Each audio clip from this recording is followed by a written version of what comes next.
Marilyn Smadja, bonjour, Boker Tov. Allô, bonjour, Boker Tov. J'espère que vous m'entendez bien. Oui, on essaye. Il y a du bruit, on est en route pour le départ de Sderot maintenant, de la route pour la paix. Voilà, alors justement, c'est à cette occasion que nous vous interviewons sur studiocalita.com. J'espère que nous allons pouvoir discuter un petit peu.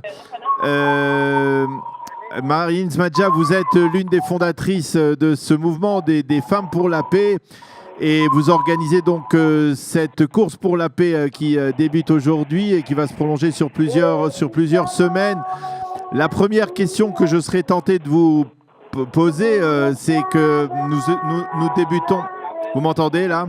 Oui, oui, je vous entends. Parfait. Bon. Alors, la première question que je serais tenté de vous poser, c'est que l'année hébraïque vient à peine de commencer. On entend surtout, comme je le disais en titre, des bruits de bottes qui viennent d'Iran avec des tirs de missiles, de la Corée du Nord et même de Syrie. On n'a pas vraiment l'impression que la paix est à l'ordre du jour aujourd'hui. Alors écoutez, nous, dans le mouvement Women Watch Peace, les femmes font la paix, nous nous occupons principalement des accords politiques possibles entre les Palestiniens et les Israéliens. Et évidemment, bien sûr, il faut prendre en compte le contexte géopolitique et mondial, mais nous pensons qu'il est possible de résoudre ce conflit, qui est un conflit meurtrier qui dure déjà depuis trop longtemps, justement parce qu'il y a d'autres conflits qui ont été des conflits très difficiles de par le monde. On l'a vu ces dernières années et par exemple des conflits même en Europe ou en Afrique ou en Amérique du Sud. Et grâce aux femmes, quand les femmes sont intervenues en fait dans ces conflits, dans les guerres, parce que les femmes sont évidemment énormément touchées, sur la base de la résolution de l'ONU 1325 dont Israël est ratifié, nous avons vu que ces conflits ont pu être résolus et non seulement la présence des femmes la présence active, donc la participation active des femmes a pu aider à la résolution des guerres et des conflits, mais en plus, quand il y a eu une solution qui a été adoptée, elle a duré plus longtemps grâce à, justement, parce que les femmes étaient co-signataires de cette solution et de ces accords de paix. Sans parler de Corée du Sud, déjà parlons de ce qui se passe dans la région, parlons de ce qui se passe avec le conflit palestinien, qui, comme le dit notre Premier ministre et comme le disent aussi beaucoup de gens, y compris Trump, le nouveau président des États-Unis, c'est un conflit qui est difficile, mais on peut le résoudre. Alors justement, qu'est-ce qui vous permet de penser que ceux qui ont échoué à de multiples reprises à résoudre ce conflit, que vous allez réussir là où tant d'autres ont échoué? Quelles sont les clés que vous pouvez avancer, que vous pouvez utiliser pour tenter de réussir une démarche comme celle-là, alors que toutes les tentatives précédentes, en particulier depuis le début du processus d'Oslo, ça fait maintenant 24 ans, ont échoué? Alors écoutez, d'abord c'est une excellente question. Comme le dit Einstein, quand on remet les mêmes ingrédients dans un problème, il ne faut pas s'attendre à trouver une autre solution. Or, il fallait justement changer les ingrédients ou au moins en tout cas rajouter un nouvel ingrédient. Ce nouvel ingrédient, c'est le droit des femmes et l'obligation des femmes à être partie prenante de tout ce qui est dans les décisions politiques et sécuritaires pour notre pays, pour l'État d'Israël. Parce que nous sommes Women Watch Peace, nous sommes un mouvement israélien de femmes de droite, de centre et de gauche, de femmes arabes et juives, de femmes de la périphérie et du centre d'Israël. Et donc, nous, femmes réunies, alors que vous pensez bien que des femmes de droite et de gauche n'ont pas forcément exactement les mêmes idées politiques, mais nous faisons attention de justement surmonter nos problèmes de manière pragmatique parce que nous choisissons la vie. Et donc, nous mettons un nouvel ingrédient à la solution. Et je pense, comme je vous l'ai dit, dans d'autres conflits, c'est ce qui s'est passé. Donc, c'est pas une théorie, c'est vraiment basé sur une réalité historique et sociale.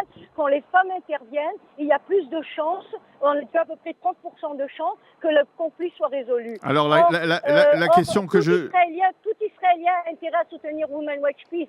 parce que tout Israélien, la majorité des Israéliens veulent la paix, et donc la majorité des Israéliens veulent que ce conflit soit résolu. Mais vous le savez bien, Marilyn, pour danser un tango, comme on dit en hébreu, il faut être deux. Est-ce que de l'autre côté, du côté palestinien, il y a le même mouvement de femmes palestiniennes pour la paix avec lesquelles vous pouvez discuter et essayer de créer, on va dire, une structure, un socle de coexistence et de dialogue?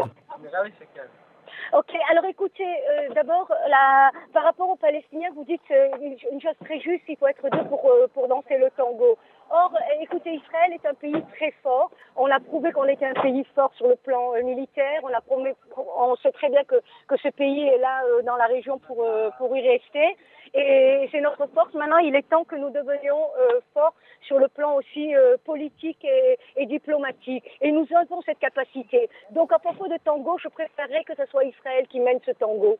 Et donc, ce n'est pas ni à la communauté internationale et ni aux Palestiniens à dicter ce que nous devons faire, et certainement pas aux terroristes. Ah, ça veut dire comment on peut dialoguer comment on peut essayer de faire la paix avec des Palestiniens si eux-mêmes ne sont pas demandeurs presque?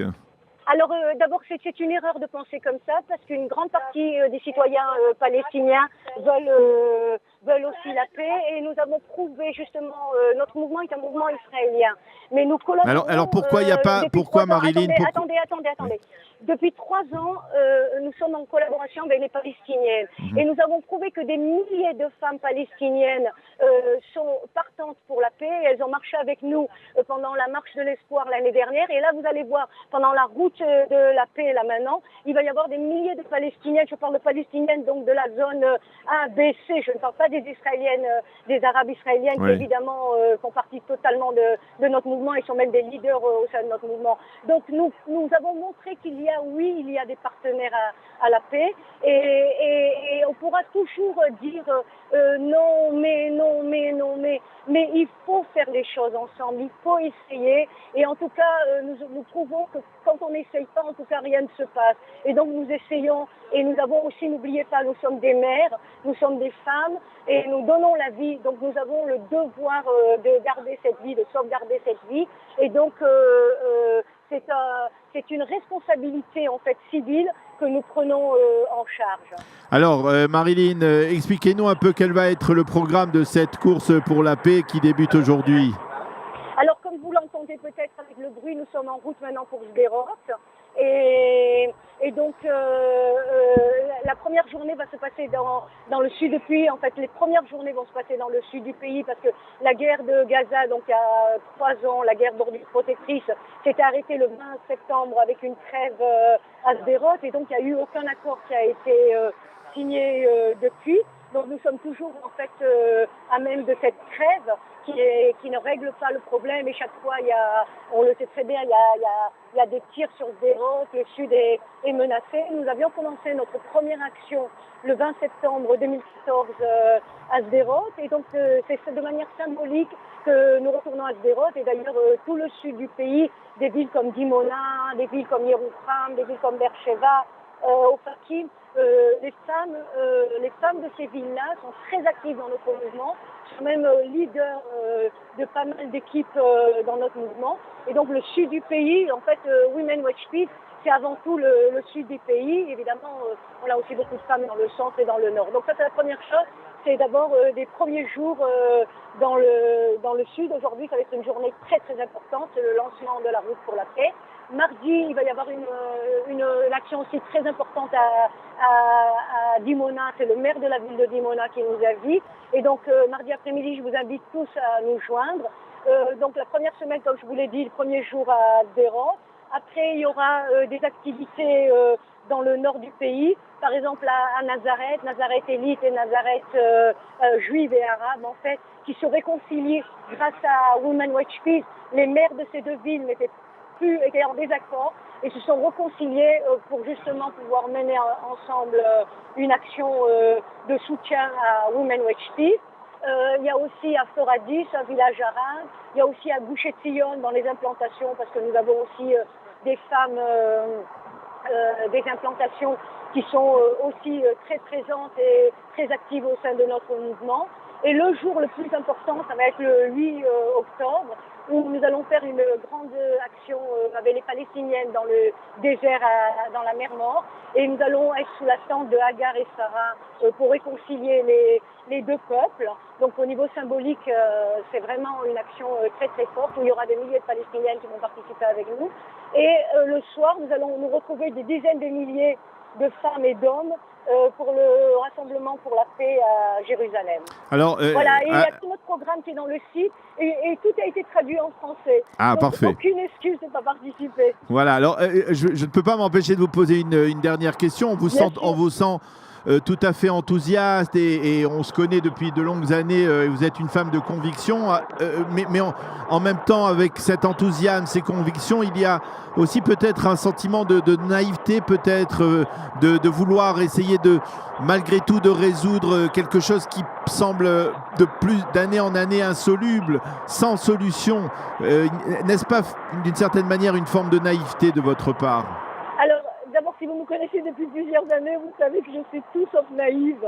Je suis très très pragmatique. Du côté, évidemment, je suis une femme de conviction, je suis une femme d'engagement.